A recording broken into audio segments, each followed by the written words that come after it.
everyone. Next question is 5 from exercise 9.2. Question number 5 is, in the adjoining figure AD bisects angle A and AD perpendicular to BC. It means, इसका क्या मतलब है? AD bisect angle A. Bisects means किसी भी angle को AD line दो equal parts में divide कर रही है। सबसे पहला तो आप ये देखो कि आपके पास ये है एंगल A, ठीक है। हमने एंगल A को बाइसेक्ट किया लाइन AD से। AD कोई लाइन है जो यहाँ से स्टार्ट होकर यहाँ तक आई और इसने इस एंगल को इक्वल पार्ट्स में डिवाइड कर दिया। यानी अगर ये एंगल 60 डिग्री है, let's say angle A is 60 degree, तो बाइसेक्ट होने का मतलब है 30-30 में डिवाइड होना, ओके। और AD लाइन AC एंगल इस पर BC लाइन पर परपेंडिकुलर है, यहाँ पर एल्टीट्यूड या परपेंडिकुलर, इसका मतलब एक ही होता है दोनों तरफ 90 डिग्री का एंगल बनाना, ठीक है। किसी भी वर्टेक्स से अगर हम बेस पर एक परपेंडिकुलर लाइन ड्रॉ करते हैं या एल्टीट्यूड ड्रॉ करते हैं तो वो दोनों साइड 90 डिग्री का एंगल बनाता है, ओके। और इस साइन का मतलब यही होता है, मैं पहले भी आपको बोल चुकी हूँ, 90 डिग्री। अगर कहीं पर कोई साइन इस तरीके का दिया है, इसका मतलब वो 90 डिग्री के बारे में कह रहा है, ओके। इस triangle ADB congruence triangle ADC, अगर ये ट्राइंगल कॉन्ग्रेंस है तो क्या रीज़न है कि ये कॉन्ग्रेंस है, ठीक है। अब इस फिगर में कंपेयर करने के लिए हमें दो ट्राइंगल चाहिए, ठीक है। और हमारे पास यहाँ पर दो ही ट्राइंगल हैं। पहला ट्राइंगल है ACD और सेकंड ट्राइंगल है ABD। तो हम इसको यहाँ नोट करते हैं। इसमें पहले ADB लिया है तो हम पहले इसको लेंगे, फिर सेकेंड टाइम पर हम इस ट्राइंगल का यूज़ कर लेंगे। कैसे भी कर लो, कोई इफेक्ट नहीं पड़ेगा उस पर, बट यहाँ यही फॉर्म दिया हुआ है तो हम इसी फॉर्म से करेंगे। In triangle ADB and triangle ADC, जो ट्राइंगल दिए हुए हैं पहले उसी की इंफॉर्मेशन हम देंगे। पहले ट्राइंगल ADB लिया है हमने फर्स्ट, तो हम पहले इंफॉर्मेशन इसी की देंगे, ठीक है। तो पहले मैं आपको फिगर में बताऊंगी, उसके बाद नोट करेंगे, जिससे आपको कॉन्ग्रेंस रूल क्लियर हो जाएगा, ओके। फर्स्ट ट्राइंगल है हमारे पास ADB और सेकंड ट्राइंगल है ADC। उसमें हमें क्या क्या मिल रहा है? एंगल BAD, किसी भी एंगल को अगर हम दो पार्ट में लिख रहे हैं तो इसका मतलब आपको उसका पूरा नाम देना है, क्योंकि एंगल A दो पार्ट में डिवाइड हो चुका है। तो हम किस एंगल की बात कर रहे हैं, ठीक है। तो आप लिखेंगे यहाँ पर, ये A हो गया, यहाँ C, और ये पॉइंट जो होगा आपके पास ये होगा D, फिर से D, यहाँ A और ये B। तो आपके पास इस तरीके से दो ट्राइंगल हैं, तो ये एंगल इसके इक्वल हो जाएगा। क्यों होगा? क्योंकि गिवन है, ठीक है। AD बाइसेक्ट एंगल A है, इसका मतलब ये गिवन है कि ये दोनों एंगल्स आपस में एक दूसरे के इक्वल है। तो आप यहाँ पर क्या लिख सकते हो? हम किसी भी एंगल को क्या लिख सकते हैं? एंगल CAD, C यहाँ पर है तो पहले हम BAD की बात करेंगे। Angle BAD is equal to angle CAD हमने इसकी लिखा, तो आप यहाँ लिख सकते हो गिवन, क्योंकि इन्फॉर्मेशन आपको क्वेश्चन में पहले से ही दे रहा है, ठीक है, सिंपल। इसके बाद हमारे पास ये AD लाइन क्या हो रही है? एक दूसरे पर इक्वल हो रही है, तो AD इक्वल टू AD, यानी इसका क्या रीज़न देंगे हम? कॉमन। क्यों? क्योंकि जब ये ट्राइंगल इससे आप ज्वाइन करेंगे तो दोनों ट्राइंगल में AD आ रहा है। हम अगर ABD की बात कर रहे हैं तब भी AD आ रहा है, ACD की बात कर रहे हैं तब भी AD आ रहा है आपके पास। तो इस ट्राइंगल का AD और इस ट्राइंगल का AD क्या हो गया रीज़न में? कॉमन। तो इस ट्राइंगल में से भी हमने AD लिखा, इस ट्राइंगल में से भी हमने AD लिखा, तो यहाँ पर क्या आ गया आपके पास? Reason common, okay. थर्ड, ये एंगल 90 है, देन ये एंगल भी 90 है, तो ये क्या हो जाएगा रीज़न में? यहाँ तो हम सिंपल लिख सकते हैं 90, क्योंकि वो परपेंडिकुलर बोल रहा था, तो परपेंडिकुलर का मतलब क्या होता है? 90 डिग्री। तो आप यहाँ लिख सकते हो angle ADC is equal to angle ADB, यहाँ आएगा, ओके, ADB और ADC यहाँ पर हो गया 90 डिग्री। यहाँ पर 90 डिग्री देखते ही आप ये मत कहना कि यहाँ RHS लगेगा।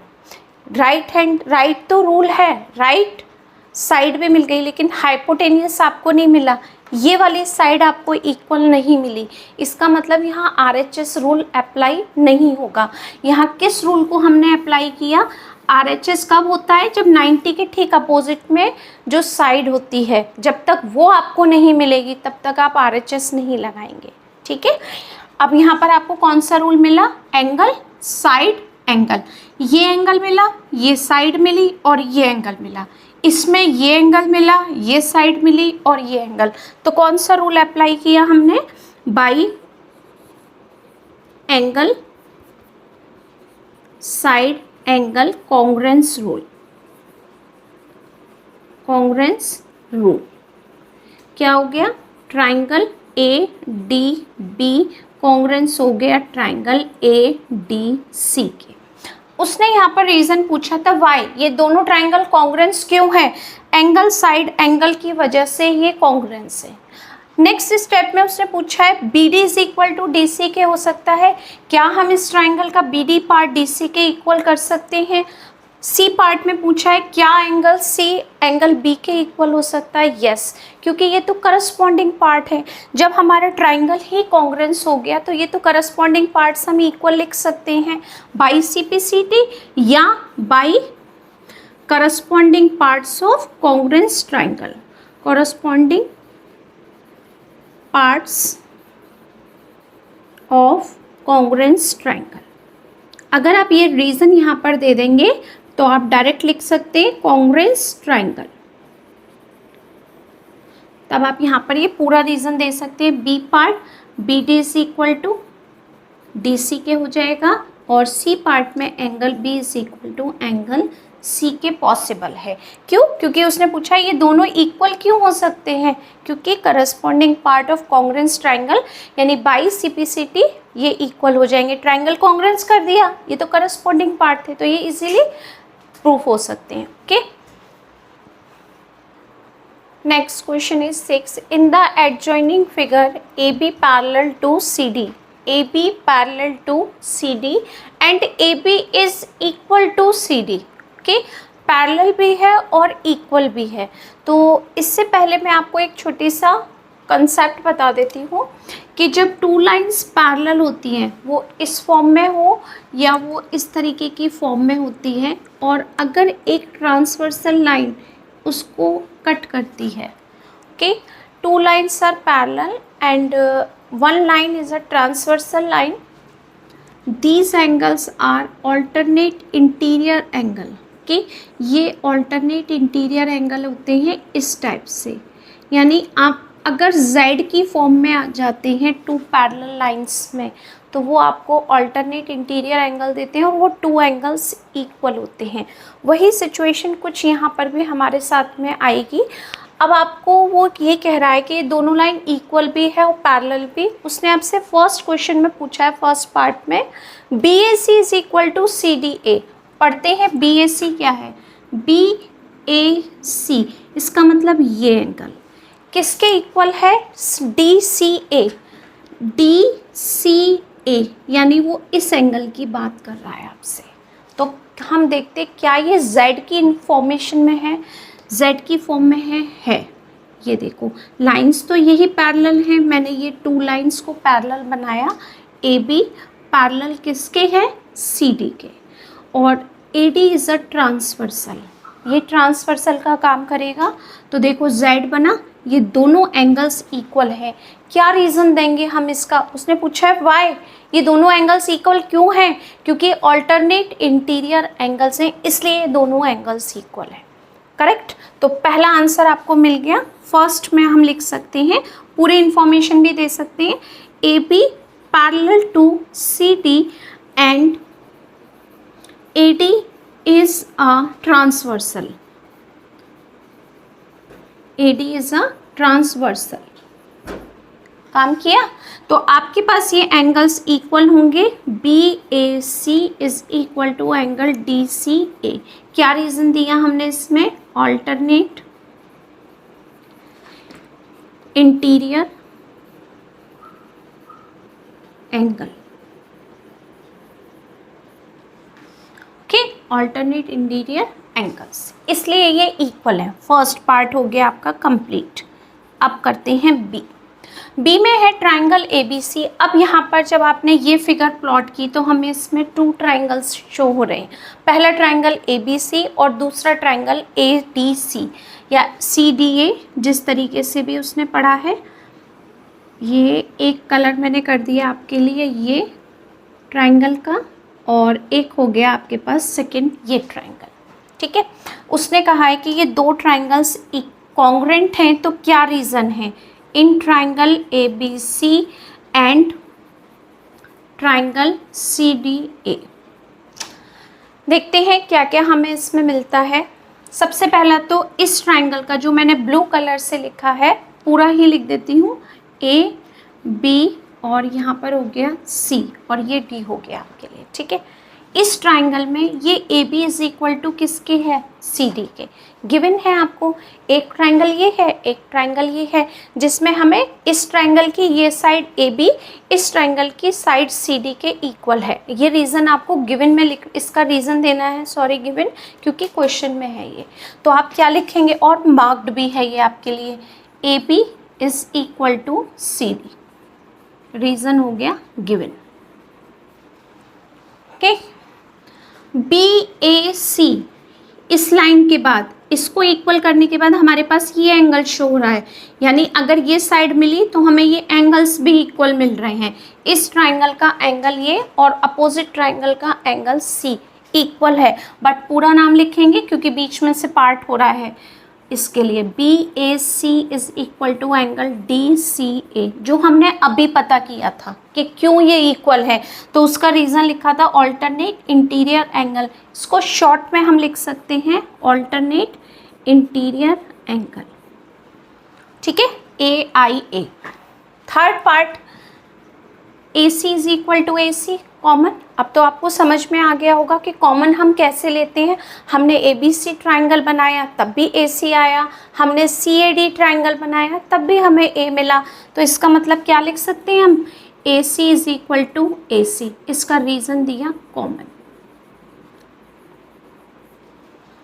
कि जब हमने ये लिख दिया तो क्या रूल अप्लाई हुआ हमारा? पहले साइड मिली, साइड के बाद हमें एंगल मिला, एंगल के बाद फिर साइड मिला हमें। यहाँ पर भी पहले साइड मिली, फिर एंगल मिला, फिर साइड मिली, तो क्या हो गया? By side angle side congruence rule, congruence rule triangle ABC congruence हो गया जो भी उसने पहले बोला है CAD के, CDA के, ठीक है। अब उसने थर्ड पार्ट में पूछा है क्या angle B is equal to, क्या ये पूरा एंगल B इस एंगल D के इक्वल हो सकता है? रीज़न पूछा है वाई। बिल्कुल हो सकता है, क्यों? क्योंकि ये तो करस्पॉन्डिंग पार्ट है, ट्राइंगल ऑलरेडी कॉन्ग्रुएंट है आपका। तो हम क्या लिख सकते हैं? पूरी स्पेलिंग अब आपको शायद याद हो चुकी होगी, तो मैं शॉर्ट में लिखूंगी by CPCT, corresponding part of congruence triangle by CPCT angle B is equal to angle D। ये हो गया हमारा रूट। ये पार्ट हो गया आपका C, ये पार्ट हो गया B और ये फर्स्ट A हो गया, okay. Next question 7, if triangle ABC and triangle PQR in the adjoining figure are to be congruent, name one additional pair of corresponding part, what criteria did you use, okay. यानी वो कह रहा है कि corresponding होगा, but कोई एक चीज़ उसने इसमें से एक पार्ट मिसिंग कर दिया। हमारे पास 5 रूल्स हैं, side angle side, side side side. देखो 5 रूल्स कितने हैं? 5 रूल्स कौन कौन से हैं? 3 side rule, angle side angle rule, side angle side rule, 2 angles side rule और थर्ड RHS। ये 5 रूल्स हैं। इसमें कोई उसने 2 पार्ट्स तो हमें इक्वल करके दिए हुए हैं जो यहाँ मार्क्ड हैं, हमने कभी अगर नहीं कहीं कुछ शो हो रहा तो मार्क्ड है, यहाँ कुछ नहीं लिखा हुआ तो मार्क्ड से पहचान लो, इसका मतलब ये गिवन है। अब उसमें से इसने कोई थर्ड पार्ट को मिसिंग कर दिया, अब वो हमको पता करना है कि हम इसमें थर्ड पार्ट को क्या ऐड करें कि हमारा ये कॉन्ग्रुएंस प्रूफ हो जाए। ठीक है, तो हम क्या कर सकते हैं, ट्राइंगल का नाम लिखेंगे, in triangle ABC and triangle PQR। देखो इसमें कई रूल हमें अप्लाई कर सकते हैं। ये एंगल दिया हुआ है, angle B is equal to angle Q, angle B is equal to angle Q। Sign किस तरीके का बना हुआ है, ये साइन इस तरीके से, इसका मतलब कि 90 डिग्री के बारे में आपको इन्फॉर्म कर रहा है कि मैं 90 डिग्री एंगल हूँ। ठीक है, दोनों। सेकंड, उसने यहाँ पर एंगल दे दिया है, एक बीच में स्पेस है, तो क्या अगर मैं इसमें BC इक्वल टू QR लूँ तो पॉसिबल है, बिल्कुल पॉसिबल है। ठीक है, तो अगर हम यहाँ पर BC is equal to PQ लें तो ये हम ये लिख सकते हैं, नाउ वी नीड, इसको यूज़ कर सकते हैं, वी नीड लिख सकते हैं। ठीक है, तो हमने इसको लिया, हमने अपने अकॉर्डिंग इसको सेट किया, वी नीड। थर्ड पार्ट में C इक्वल टू RK हो गया, C इक्वल टू RK है क्योंकि ये तो आपको गिवन है, मार्क्ड है, इसका मतलब यहाँ आपको सिर्फ यही रीज़न देना है, गिवन। बाई क्या रूल अप्लाई किया हमने, angle side angle, angle side angle congruence rule, congruence rule triangle ABC congruence हो गया ट्राइंगल PQR के। जो वो बात कह रहा था वो हमने यहाँ प्रूफ कर दी कि हमने यहाँ पर angle side angle congruence rule लगाकर इसको प्रूफ कर दिया। बट ज़रूरी नहीं है कि आप यही रूल लगाएं, हम एक रूल और अप्लाई कर सकते हैं। ये एंगल और ये साइड भी ले सकते हैं हम, ज़रूरी नहीं है कि मैंने जो लिया है वही आप लें। ये एंगल शो हो रहा है आपको C किसके इक्वल, देखो रफ पे बताती हूँ मैं आपको। C एंगल हम ले सकते हैं किसके इक्वल, R के। B एंगल आपको दिया हुआ है 90 किसके, Q के। सिर्फ रफ मैं बता रही हूँ, ठीक है, आप लिख सकते हैं यहाँ पर। और ये साइड ले सकते हैं AB इज इक्वल टू, हम PQ के भी लिख सकते हैं, वी नीड। तो आपका एक क्राइटेरिया और हो गया, angle angle side, angle angle side, angle angle side, हमने इसको यूज़ कर लिया, ये भी करेक्ट है। एक और अप्लाई हो जाएगा आपके पास में, ये हो गया एंगल एंगल साइड क्राइटेरिया। ठीक है, हम इसमें साइड को और भी चेंज कर सकते हैं। पहले हमने एंगल लिया B किसके, Q के, रीज़न आपको पता है 90। C एंगल लिया R के, ये आपको गिवन है, ये भी पता है। थर्ड, हमने अपने अकॉर्डिंग इस साइड को इसके इक्वल कर दिया, यानी मैंने इसमें AC इक्वल टू PR के कर दिया। ये भी क्राइटेरिया करेक्ट है, क्यों, क्योंकि मैंने यहाँ से काउंटिंग की, PBQ के, CR के, यानी angle angle side, angle angle side, ये भी करेक्ट है, मैंने साइड इसको यूज़ कर लिया। तो जो भी आपको लगता है कि हम इस क्राइटेरिया को यूज़ कर सकते हैं, क्योंकि इसमें कोई एक पार्ट मिसिंग है, तो उस पार्ट को हम अकॉर्डिंग टू रूल यूज़ कर सकते हैं, जो मैंने यहाँ पर आपको करके बता दिया। ये पूरा किया है, ये आपको हिंट दी है, आपको जो भी लगता है कि मैं इसको यूज़ कर सकती हूँ या कर सकता हूँ, उसको आप अप्लाई कर सकते हैं। ओके,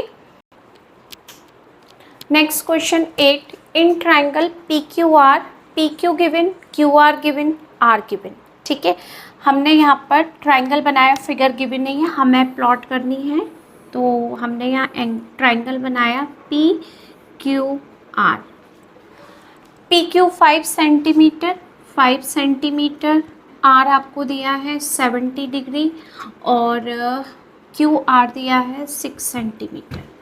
ठीक है, फर्स्ट ट्राइंगल मैंने यहाँ से इस टाइप से स्टार्ट किया, तो आपको सेकंड ट्राइंगल XYZ भी इसी फॉर्म में प्लॉट करना है कि X यहाँ लिखा, Y यहाँ, फिर Z, क्योंकि फर्स्ट ट्राइंगल की फ्रेमिंग यही थी, तो सेकंड ट्राइंगल की भी आपको बिल्कुल इसी तरीके से करनी है। XY 5 centimetre, Y Z 6 centimetre और एंगल जेड 70 डिग्री। ठीक है, ये ट्राइंगल कॉन्ग्रुएंस है तो आपको रीज़न देना है, जस्टिफाई करना है आपके आंसर को। ठीक है, कैसे करेंगे? इन ट्राइंगल, जो भी आपके पास ट्राइंगल है उसका लिखते हैं हम क्या क्या हमारे पास है। In triangle P Q R and second triangle है एक्स वाई जेड। दोनों ट्राइंगल लिख दिए, कंपेयर करेंगे। P Q is equal to दिया है किसके इक्वल? एक्स वाई के। क्या रीज़न है? क्योंकि ये 5 सेंटीमीटर हैं दोनों, रीज़न भी दे दिया। नेक्स्ट आपको मिला क्यू आर। पी क्यू के बाद आते हैं क्यू आर किसके इक्वल है? वाई जेड के 6 सेंटीमीटर। और यहाँ पर angle R is equal to angle Z के है 70 डिग्री। आप ध्यान से देखो, जो हमने क्राइटेरिया पढ़े थे क्या वो इसको सेटिस्फाई कर रहे हैं? नहीं। कैसे नहीं कर रहे? साइड एंगल, एक साइड फिर एंगल, या एंगल के जस्ट अपोजिट में साइड, जबकि जस्ट अपोजिट पे क्राइटेरिया नहीं होता, उसके साथ में ही होता है। आपने अभी तक जितने भी रूल्स पढ़े हैं तो साइड एंगल फिर साइड, उसके सामने कुछ नहीं होता है। लेकिन यहाँ पर कोई भी क्राइटेरिया नहीं आ रहा आपका, ये साइड है फिर एंगल आ रहा है, तो साइड एंगल कोई रूल नहीं होता है। ठीक है, तो यहाँ पर ये क्या हो जाएगा? Side angle not congruence rule. 3 side rule होता है, 2 एंगल साइड रूल होता है कि एंगल साइड रूल होता है, 2 साइड एंगल और एंगल आप कहेंगे कि मैम ने 3 साइड रूल्स तो बताया, तो क्या 3 एंगल्स का भी रूल हो सकता है? नहीं, ये पॉसिबल नहीं है। ये 2 रूल्स आपके कॉन्ग्रुएंस रूल में नहीं है और यहाँ पर यही रूल अप्लाई हो रहा है, यानी साइड एंगल, साइड फिर एंगल आ रहा है। इट मीन्स क्या लिखेंगे? Triangle X Y Z is not, या पी क्यू आर पहले है तो P Q R is not congruent triangle P X Y Z के, क्योंकि ये कोई भी रूल नहीं है हमारा, इसलिए आप इसको ना लिखें।